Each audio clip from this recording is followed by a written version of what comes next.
día vamos a iniciar una serie de predicaciones, de meditaciones, que nos van a llevar los 3 capítulos, el capítulo 9, el capítulo 10 y el capítulo 11, donde el apóstol Pablo, como usted sabe, desde que iniciamos el estudio de esta carta, el objetivo del apóstol era hacer ver primero a la iglesia primitiva allá establecida en Roma, que nada podemos hacer dentro de nuestras fuerzas humanas para obtener la salvación de nuestras almas y el perdón de nuestros pecados. Nada podemos hacer desde el punto de vista humano, ni cumpliendo aún el 100% de la ley. Eso les está diciendo Pablo, que hay un ingrediente indispensable que se requiere para poder lograr tal fin, al cual usted y yo llamamos fe. Sin la fe es imposible agradar a Dios. Sin la fe puesta y depositada totalmente y plenamente en Jesucristo, es imposible que podamos tener acceso a ese perdón de pecados y a esa vida eterna y a esa nueva naturaleza que Jesucristo nos otorga a través de abrir nuestro corazón a su señorío y reconocerle su obra redentora. Así que el apóstol Pablo ha aplicado o ha usado estos 8 capítulos anteriores que hemos leído y hemos estudiado cuidadosamente. De ellos el más rico para mí, a mi gusto, es el capítulo 8, quien habla de que nada puede separarnos del amor de Dios. En este capítulo 9, el apóstol Pablo está hablando ahora al pueblo de los judíos. Está diciendo literalmente que el pueblo de los judíos ha pasado por un proceso y eso va a llevar los 3 capítulos. En este capítulo 9, el apóstol hace hincapié en la frustración del pueblo como tal.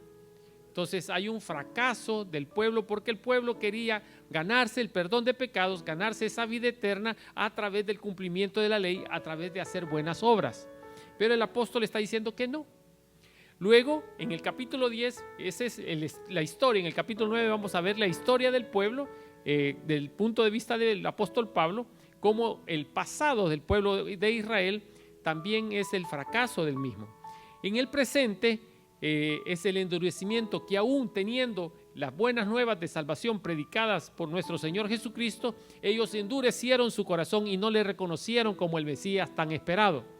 Y en el capítulo 11 veremos lo que realmente se espera, o Pablo mismo esperaba, que es la restauración del pueblo de Israel como tal, como ese pueblo escogido.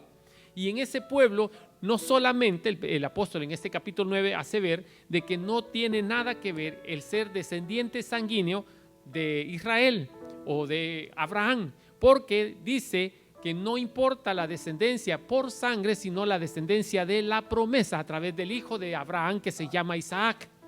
Entonces este capítulo el apóstol Pablo lo está presentando desde la perspectiva de su amor por el pueblo de Israel, de su dolor por esa negación, por esa indiferencia, por ese endurecimiento. Y él en los primeros versículos dice: yo quisiera ser anatema, apartado de Cristo, maldito, por tal que mi pueblo fuese salvo. Él se está entregando.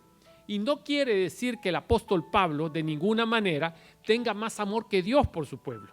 Ni quiere decir que Pablo es el único que se puede sacrificar por su pueblo y más que Jesucristo. De ninguna manera. Él lo está poniendo desde una perspectiva, porque acordémonos de un ingrediente indispensable para poder estudiar la palabra del Señor.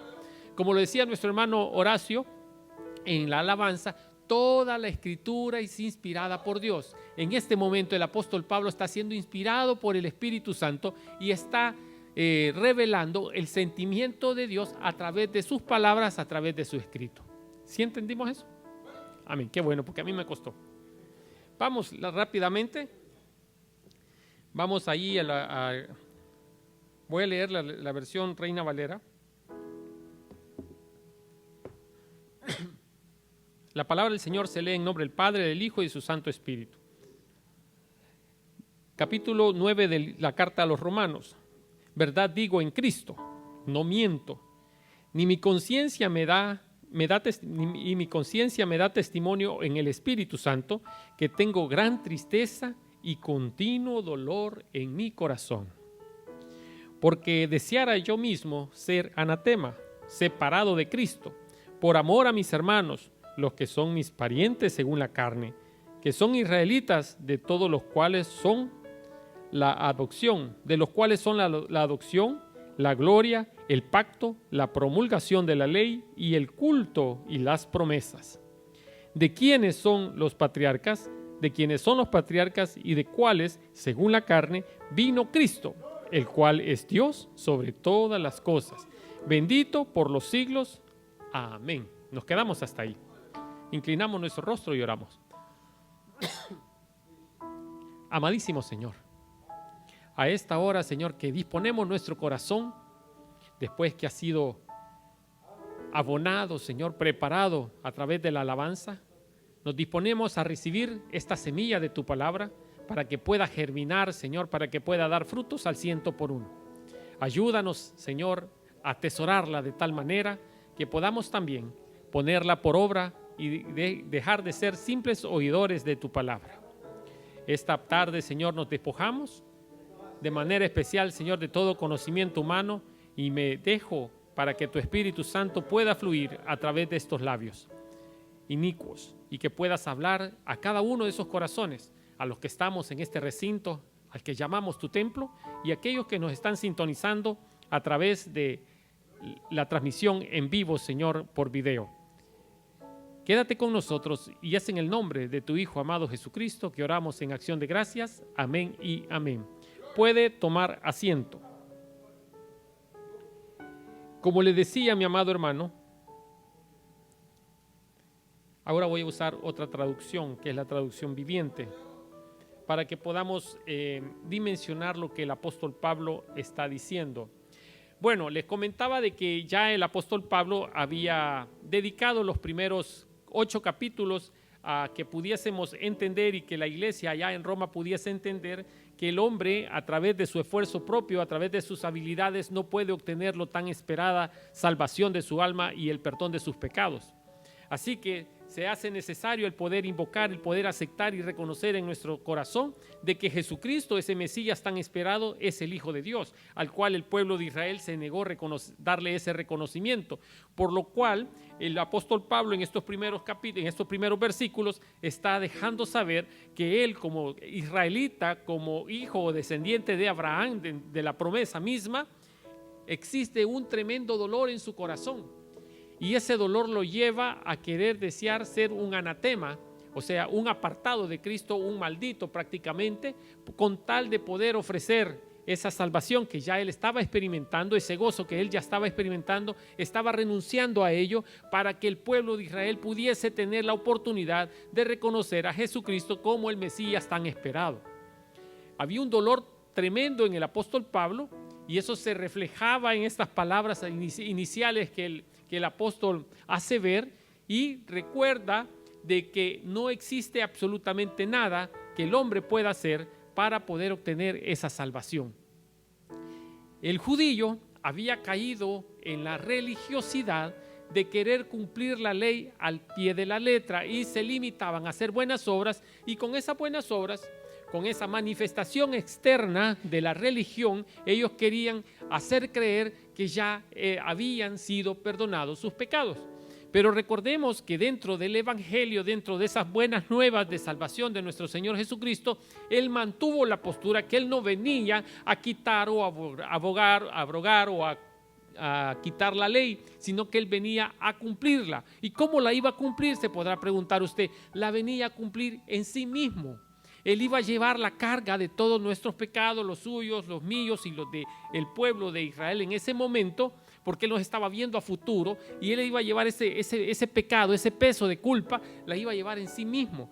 Porque recuerde que hemos estudiado desde el inicio del estudio de esta carta, hemos aprendido de que la ley requería o exigía que hubiese un derramamiento de sangre. A través de ese derramamiento de sangre, Dios otorgaba perdón y eso exigía la ley dada por Dios a Moisés. Entonces Dios no podía oponerse a lo que ya había dicho. ¿Sí me capta esa idea? O sea, Dios no se puede retractar de lo que ya nos ha dicho. Dios no puede, aunque nos ame, no puede pasar por alto la ofensa, no puede pasar por alto el pecado. Así que sabiendo el amor que Él tenía o sigue teniendo por su pueblo, ahora nosotros los gentiles incorporados en ese pueblo elegido, no por descendencia, sino por fe, como bien lo explica más adelante el apóstol. Entonces, se hacía necesario hacer un sacrificio, porque era lo que estaba exigiendo la ley, cuando Jesucristo dice: yo no vine a quitar la ley, vine a que se cumpliese, pero que se cumpliese en mí, como Jesucristo lo decía. A través de ese sacrificio voluntario, único y para siempre, que lo hemos aprendido, lo hemos estado estudiando a lo largo de estos 8 capítulos, es que Jesucristo hace de que nosotros podamos ahora tener libre entrada a la presencia de Dios. Antes era a través de un intermediario al cual se llamaba sumo sacerdote. El sacerdote en el templo ofrecía sacrificios según el nivel de pecado que había cometido el pueblo. Y se hacía un sacrificio único y para siempre, un sacrificio único para todo el año, para todo el pueblo. Pero Jesucristo vino a sustituir ese sacrificio que se hacía para todo el pueblo, haciéndolo único y para siempre. Se dio él mismo como el cordero perfecto que fue inmolado allá en la cruz, un cordero sin mancha. ¿Sí me está entendiendo? ¿Sí me doy a entender? Amén. Entonces el apóstol Pablo está haciendo saber de que hay un profundo dolor en su corazón, y en el capítulo 9 vamos a ver el pasado de Israel, que ese fue su fracaso. El pasado de Israel. ¿Y por qué se decía el fracaso? Recordémonos que desde que Dios habló a Abraham y le dijo: en ti serán benditas todas las naciones de la tierra. ¿Se recuerda ese pasaje allá en Génesis? Vino Dios y sacó de Ur de los caldeos a Abraham, a su esposa y a su sobrino Lot y a su padre también. Los llevó y le dijo: ve a la tierra que yo te mostraré. Abraham confió en lo que Dios le estaba diciendo. Ejerció la fe. Abraham no sabía para dónde iba o para dónde Dios lo iba a llevar, pero le creyó. ¿Sí o no?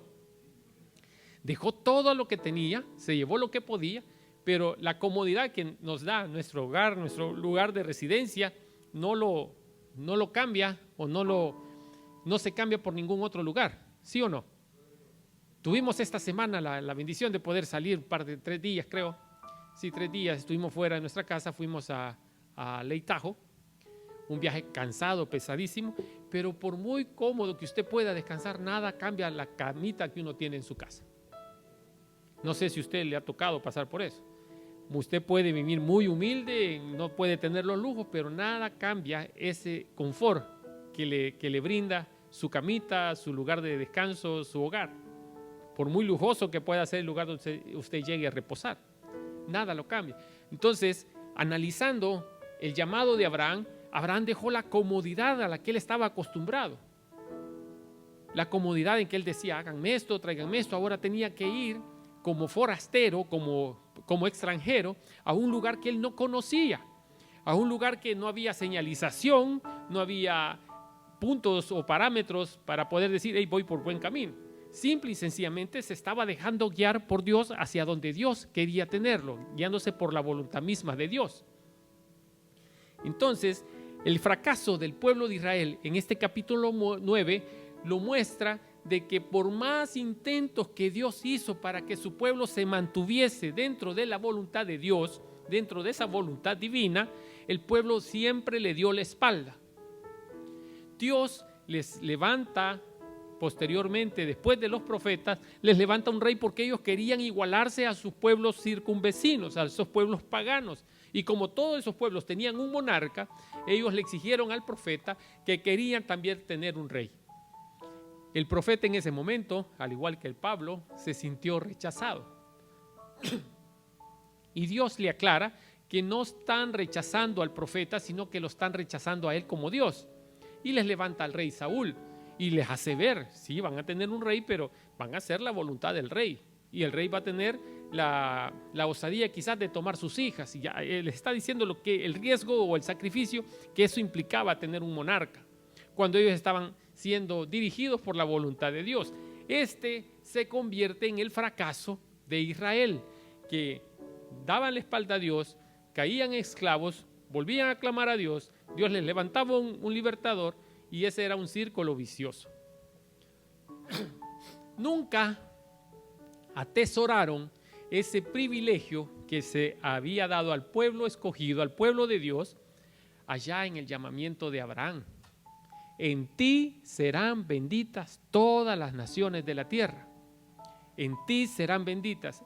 estaban recibiendo un legado mismo de las manos de Dios. Estaban recibiendo una responsabilidad, un privilegio en el cual ellos no supieron valorar ni aprovechar. Entonces, todo ese contexto que lo vemos en el Antiguo Testamento se convierte en el fracaso del pueblo, no de Dios. Dios tiene todo planificado y Dios conoce dentro de ese atributo que le caracteriza a nuestro Dios, que se llama omnisciencia. Él todo lo sabe.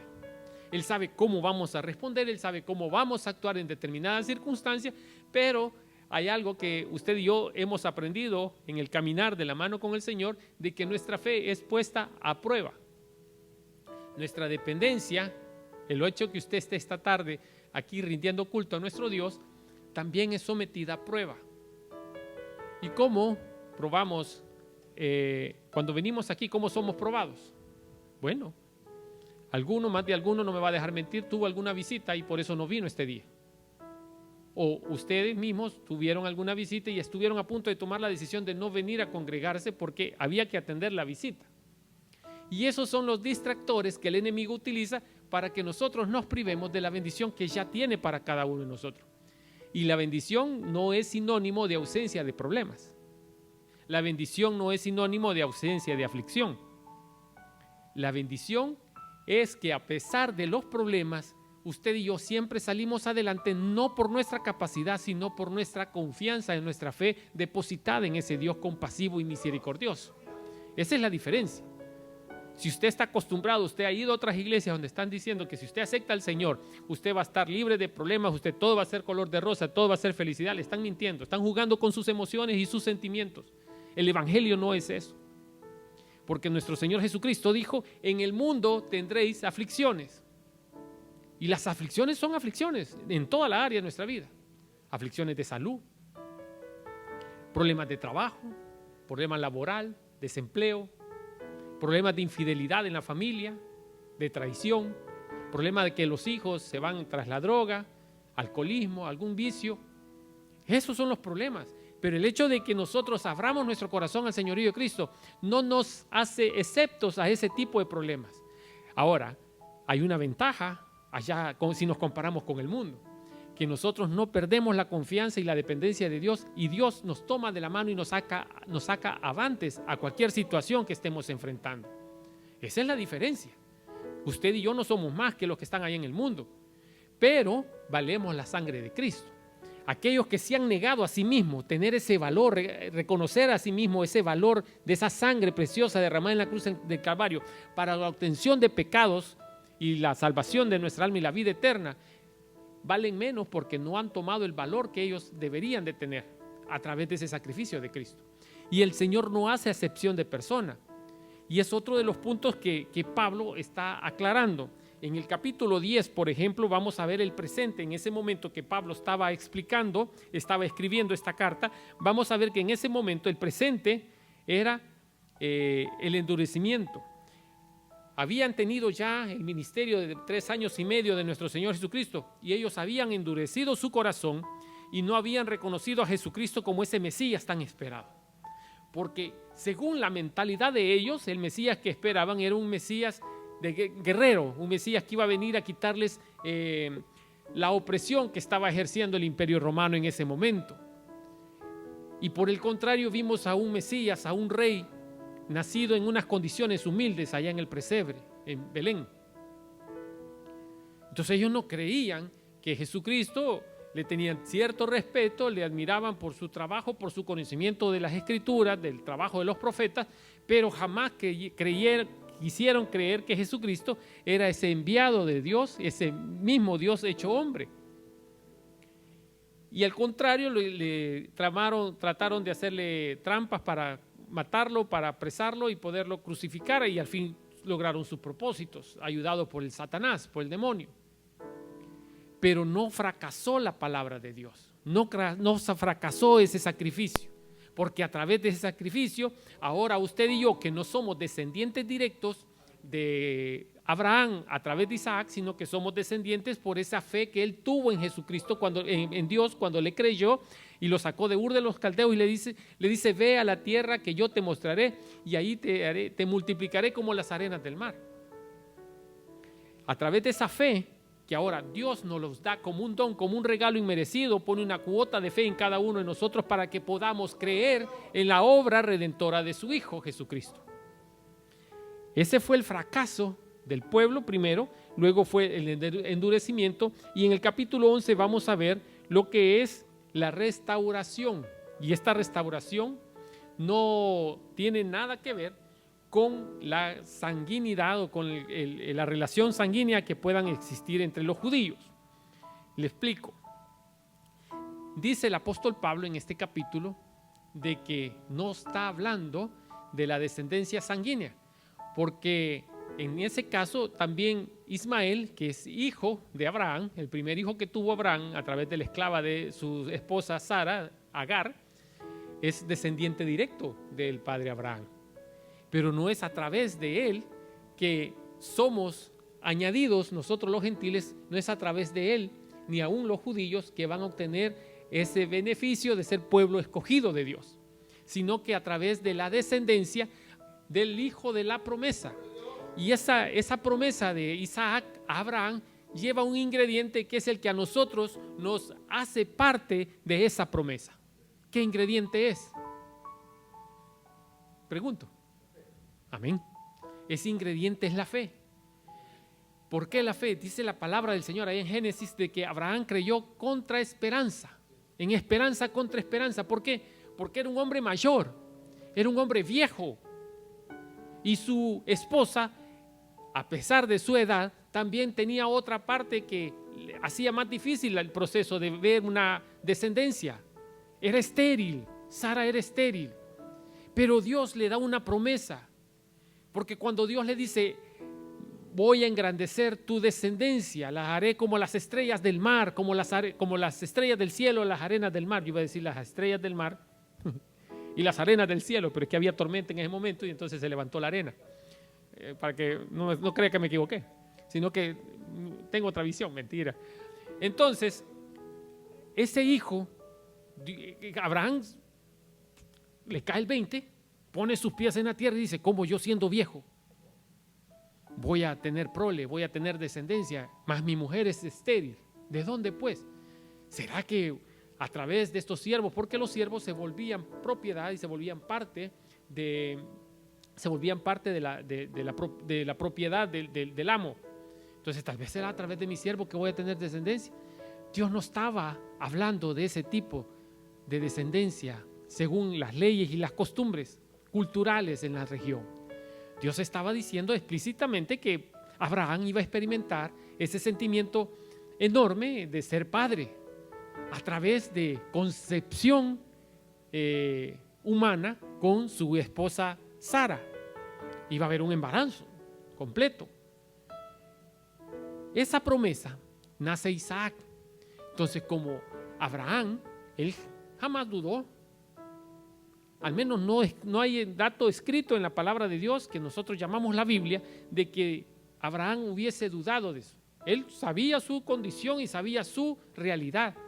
En cambio, Sara sí se rió cuando escuchó lo que el ángel de Jehová estaba hablando con Abraham. ¡Ja! Dijo, yo, madre, ¿cuándo yo? Esas fueron las expresiones, esa fue la risa. Ella dudó de lo que el ángel de Jehová estaba diciéndole y esa promesa que el ángel de Jehová le estaba dando a Abraham. Entonces le dice, tu mujer se ha reído y por eso le pondrás Isaac. Isaac significa risa. Entonces, cuando nosotros vemos ese ingrediente de fe, entonces podemos dimensionar y podemos comprender cómo es que también ahora en la restauración de ese Israel de fe, en ese Israel por fe, también somos añadidos los gentiles. Porque ese es el trabajo del apóstol Pablo, predicar estas buenas nuevas de salvación a todo gentil. Y por eso él dice, yo deseara que se levantara alguien que vaya y les predique a mis hermanos los israelitas, porque yo tengo mi trabajo aquí con los gentiles, el cual también son añadidos a esa promesa por fe. Y en ese momento, el dolor de Pablo, ahí en el verso del 1 al 3, nos vamos a la versión Nueva Traducción Viviente, con Cristo de testigo, hablo con toda veracidad. Mi conciencia y el Espíritu Santo lo confirman. Tengo el corazón lleno de amarga tristeza e infinito dolor por mi pueblo, mis hermanos judíos. Yo estaría dispuesto a vivir bajo maldición, esto quiere decir anatema, a vivir bajo maldición para siempre, separado de Cristo, si pudiera salvarlos. Aquí el apóstol Pablo está dejando ver su dolor por aquellos que no están siendo salvos en ese momento y que eran parte de su familia, eran parte de su pueblo, eran paisanos de él, eran compatriotas de él, y su naturaleza humana aflora y su nacionalismo aflora y dice: yo no puedo dejar que mis hermanos judíos pasen por este terrible consecuencia de ser maldecidos, de ir a parar al infierno porque no han reconocido a Jesucristo ni su labor redentora. En pocas palabras es lo que él está diciendo. Y yo, que ya conocí esas buenas nuevas de salvación, estoy dispuesto a renunciar a esa vida eterna, a esa residencia celestial, a esa salvación de mi alma, con tal de que mi pueblo se salve. Pero aquí no está hablando Pablo. Aquí está hablando el Espíritu Santo, que ha tomado al Pablo, lo ha inspirado para escribir esta carta.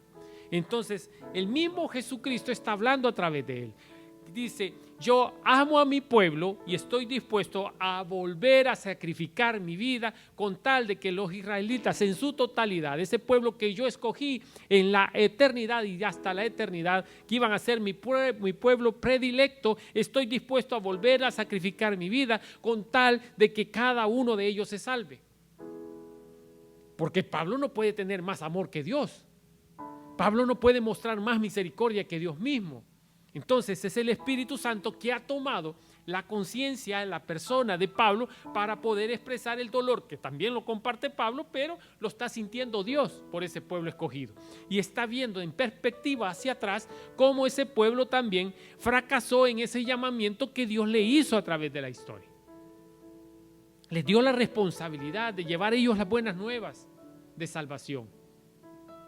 Pero en la infinita misericordia de Dios, Él abre las puertas a ese privilegio, a esa bendición de poder compartir, e incluye a ese olivo silvestre llamado gentiles para que puedan ser añadidos a ese árbol de bendición a través de los judíos, a través del pueblo escogido de Dios. Y repito, no estoy hablando de los descendientes sanguíneos, sino de los descendientes por fe a través de Isaac, aquellos que creyeron. Pablo, más adelante, en otra de sus cartas, da el proceso. Dice: como no teniendo esperanza, o no sufriendo, como parafraseando el versículo, como aquellos que no tienen esperanza. Porque los muertos en Cristo resucitarán primero, dice. Todos aquellos que durmieron con esa esperanza, fallecieron, pasaron a mejor vida, con esa esperanza que iba a venir un Salvador. Esos creyeron en Jesucristo, aún sin verle, aún sin conocerle, igual que usted y yo. Bienaventurados, dice el Señor más adelante en el Evangelio, aquellos que sin ver han creído. Usted y yo no hemos visto a Jesucristo, pero hemos creído por fe. Hemos creído en esa vida eterna. Hemos creído en esa salvación, en ese perdón de pecados, en esa obra redentora de Él, en esos 3 años y medio de ministerio. Y no le vimos, pero hemos experimentado su poder. Y creo que usted no me va a dejar mentir. No nos arrepentimos de haber tomado esa decisión ese día. Creo que usted va a compartir esto. Yo me arrepiento de no haber aceptado al Señor mucho tiempo antes y no haber atendido ese llamado de perdón de pecados, salvación de mi alma y vida eterna a menor edad.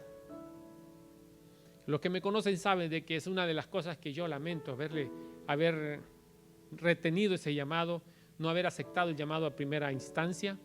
Hoy tuviese quizás 28, 30 años de ministerio, quizás ya hubiese pasado a la presencia del Señor, pero todo es en el tiempo de Él.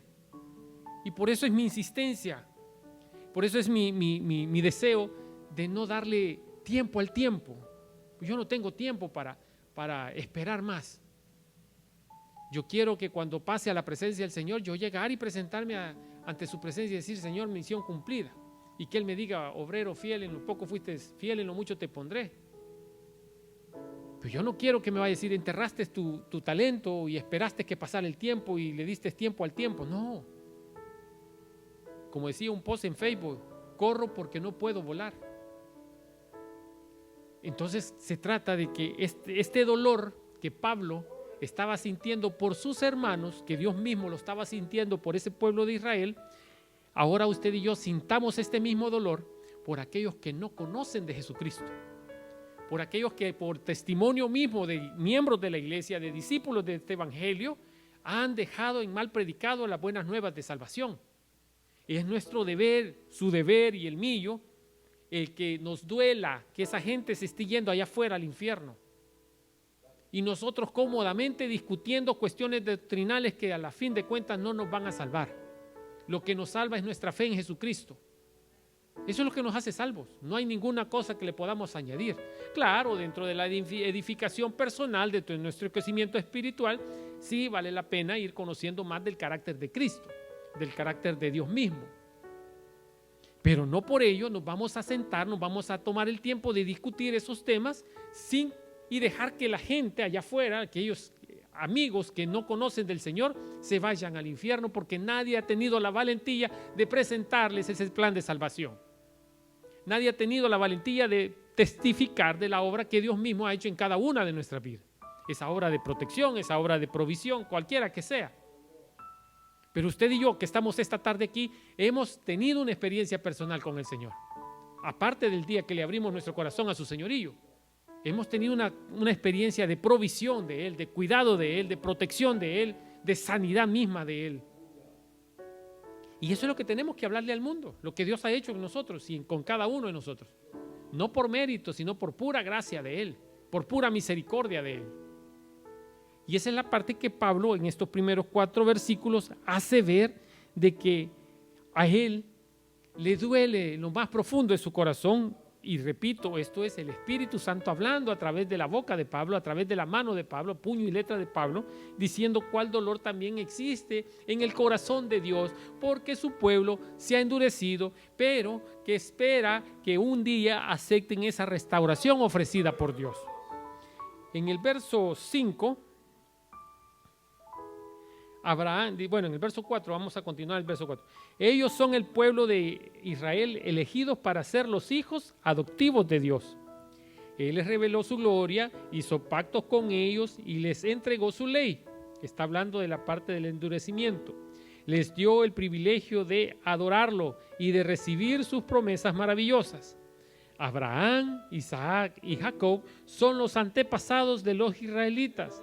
Y Cristo mismo era israelita en cuanto a su naturaleza humana. Y Él es Dios, aclara Pablo, y Él es Dios, el que reina sobre todas las cosas y es digno de eterna alabanza, dice Pablo. Amén. En el verso 6, ahora bien, ¿acaso Dios no cumplió su promesa en Israel? Y aquí, del verso 6 en adelante, empieza la serie de cuestionamientos que Pablo exterioriza, pero no porque los tenga, sino que es lo que él sabe que la gente, que el pueblo de Israel está cuestionándose y cuestionándole a Dios. ¿Acaso no cumplió la promesa a Israel Dios? No, porque no todos los que nacen en la nación de Israel son verdaderamente miembros del pueblo de Dios.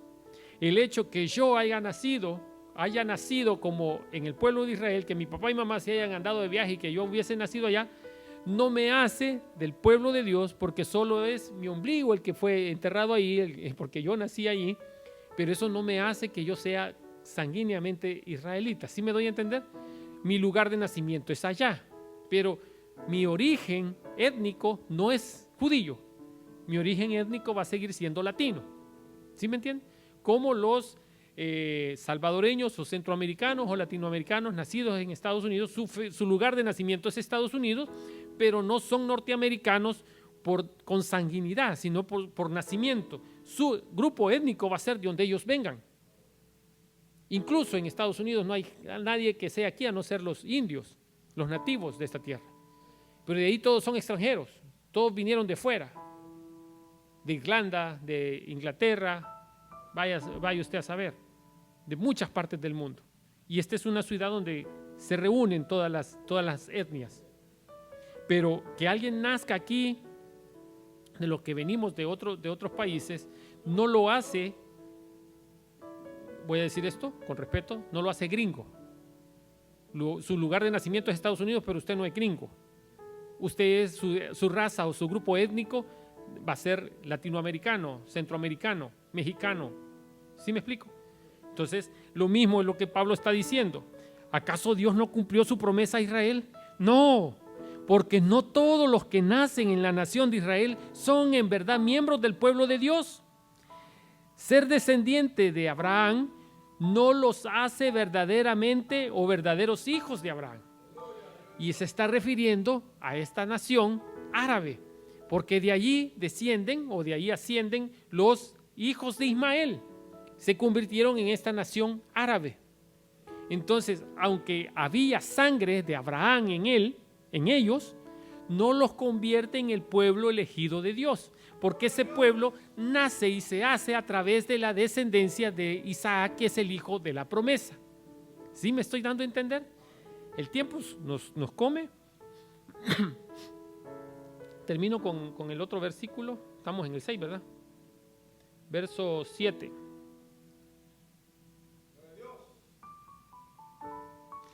Ser descendientes de Abraham no los hace verdaderos hijos de Abraham, pues las escrituras dicen: Isaac es el hijo mediante el cual proceden tus descendientes. Aunque Abraham también tuvo otros hijos, eso significa que no todos los descendientes naturales o consanguíneos de Abraham son necesariamente hijos de Dios. Solo los hijos de la promesa son considerados hijos de Dios. Abraham, pues, Dios había prometido: volveré dentro de un año y Sara tendrá un hijo. Esta es la promesa, Isaac. En el verso 10, ese hijo fue nuestro antepasado, Isaac. Cuando se casó con Rebeca, ella dio a luz mellizos. Sin embargo, antes de que naciesen, antes de que pudiesen hacer algo bueno o malo, ella recibió un mensaje de Dios. Este mensaje muestra que Dios elige a la gente según sus propósitos. Él llama a las personas, pero no según las buenas o malas acciones que hayan hecho. Se le dijo: tu hijo mayor servirá a tu hijo menor. Con esto termino. Póngame doble atención. Dios no tiene preferencias. Aquí no está hablando de un hecho personalizado. Cuando dice: tu hijo mayor servirá a tu hijo menor, está hablando de la contraposición que van a tener los descendientes de estos dos hijos, de Esaú y Jacob. Está hablando de los pueblos. Uno iba a ser servidor del otro, porque uno, Dios había fijado, según sus propósitos y su voluntad, había fijado sus ojos en Jacob, que no era el primero, que no era el primogénito era Esaú, quien vendió su primogenitura, usted ya sabe, ya lo leyó, lo cambió por un plato de lentejas. Entonces, dice más adelante en este capítulo, dice: yo deseché a Esaú, pero amé a Jacob. Y no es que Dios esté desechando a la persona, sino a su pueblo por sus acciones, por su procedencia, por su idolatría y por su prostituirse espiritualmente, irse tras dioses ajenos. Eso es lo que Dios está rechazando del pueblo de Esaú. No está rechazando a Esaú mismo. ¿Sí me doy a entender? Entonces, cuando Dios dice: a este voy a querer, no está refiriéndose, porque Él no hace excepción de personas. El plan de salvación es para todo aquel que decida creer en Él y aceptar ese perdón de pecados y esa vida nueva. Entonces, cuando Dios se expresa en esta manera: a Israel amé, no se está refiriendo a Jacob preciso, se está refiriendo a su descendencia, a ese pueblo que a Él lo escogió. ¿Sí me doy a entender? Entonces, bueno, vamos a quedar ahí por cuestión de tiempo. Pero está interesante, seguimos el día de mañana, que bueno, el próximo domingo vamos a seguir con esta serie de sermones titulado El pueblo de Dios. Inclinamos nuestro rostro, vamos a orar. El que tenga oídos para oír, Maranata, Dios está cerca, Jesucristo está cerca. Amadísimo Padre, Rey Celestial, a esta hora, Señor, queremos agradecerte por esta porción de tu palabra, por esta intención magistral del apóstol Pablo para poder explicar, Señor, en cuanto a tu elección por ese pueblo. A ti te plació, Señor, dar gracia a Abraham de hacerlo y considerarlo tu amigo. Y diste promesa que en él serían benditas todas las naciones de la tierra. Esa bendición, Señor, la hemos alcanzado hasta este lugar, Señor. Y hemos sido añadidos a esa promesa por fe. Ahora, Señor, te suplicamos, te rogamos que acrecentes la fe en cada uno de nosotros. Que podamos valorar este enorme privilegio, Señor, que nos ha sido entregado a través de tu Hijo Jesucristo. Desde ese momento que entregó su vida, derramó su sangre en esa cruz del Calvario y nos hizo partícipes de este don celestial, añadiéndonos, Padre, por pura gracia y misericordia, haciéndonos hijos adoptivos tuyos, juntamente con Él coherederos de la gloria, allá en el cielo. Pero, Padre, te damos gracias por el milagro más grande que has hecho en cada una de nuestras vidas, que es el perdón de esos pecados, de cada uno de nuestros pecados, porque tu palabra nos enseña que estábamos muertos en nuestros delitos y pecados. Mas a ti te plació, Señor, derramar tu gracia, declararnos, Señor, a través de ese sacrificio de tu Hijo, no culpables. Toda la culpa fue llevada en esa cruz. Toda nuestra culpa fue lavada con la sangre de Cristo.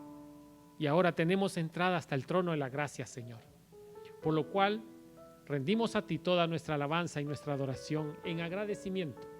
Y proponemos en nuestro corazón honrar con nuestro estilo de vida tu amor, tu gracia, tu misericordia. Mi amado amigo y hermano que nos sintoniza a través de esta transmisión completamente en vivo, quisiera hacerle la invitación que este día pueda usted marcar un antes y un después en su vida personal, que pueda abrir su corazón al señorío de Cristo, reconocerlo como el Hijo de Dios que murió por nuestros pecados, tanto por los suyos y los nuestros, y que resucitó al tercer día.